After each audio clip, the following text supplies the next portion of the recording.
ନମସ୍କାର ସାଙ୍ଗମାନେ, ସ୍ୱାଗତ କରୁଛି ମୋର ଫାଷ୍ଟ ମିନି ବ୍ଲଗ୍କୁ। ତ ଫାଷ୍ଟ ଏଠି ମୁଁ ସକାଳୁ ଉଠି ଉଠି ମୋର ଶୀତୁଆ ବସ୍ତ୍ର ପିନ୍ଧି ଚାଲିଥିଲି ଫୁଲ ଆଣିବା ପାଇଁ, ମାନେ ତୋଳିବା ପାଇଁ।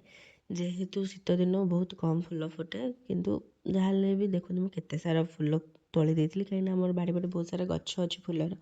ତ ଫୁଲ ତୋଳିକି ଆସିଲା ପରେ ଏଠି ମୁଁ ବ୍ରସ୍ କରିଦେଇଥିଲି। ବ୍ରସ୍ କଲା ଭିତରେ ଆମୁଲାକା ବି ପଳେଇ ଆସିଥିଲେ ଘର ଝାଡ଼ୁ ପୋଛା ପାଇଁ।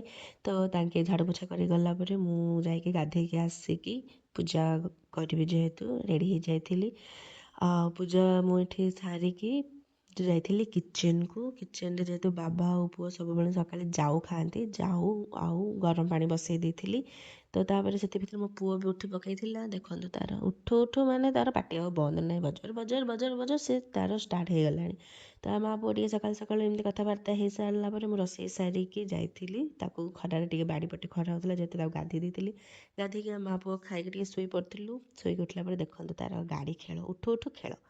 ତ ଖେଳିଲା ପରେ ସେ ଭିତରେ ଜିମି ବି ପଳେଇ ଆସିଥିଲା ମୋ ପାଖକୁ। ତ ସିଏ ବି ଚାହୁଁଥିଲା ଟିକେ ମୁଁ ତାକୁ ଗେଲ କରିଦିଏ। ତାକୁ ବି ମୁଁ ଗେଲ କରିଦେଇଥିଲି। ତ ଯେହେତୁ ଆଜି ସନ୍ଧ୍ୟାବେଳେ କିଛି ରୋଷେଇ ନଥିଲା, କାହିଁକିନା ସ୍ୱାମୀ ବାହାରୁ ବିରିୟାନୀ ଆଣିଦେବେ ବୋଲି କହିଥିଲେ, ତ ସେଥିପାଇଁ ମା ପୁଅ ଟିକେ ମୁଢ଼ି, ବାଦାମ ପକୁଡ଼ି, ପିଆଜି ଖାଇ ଦେଇଥିଲୁ। ତ ସେତିକି ଭିତରେ ସ୍ୱାମୀ ବି ଆଣି ଦେଇଥିଲେ ବିରିୟାନୀ। ତ ମା ପୁଅ ଦେଖନ୍ତୁ ଫୁଲ୍ ଖାଇ ଦେଇକି ଯାଇଥିଲେ ଶୋଇବା ପାଇଁ। Thank you.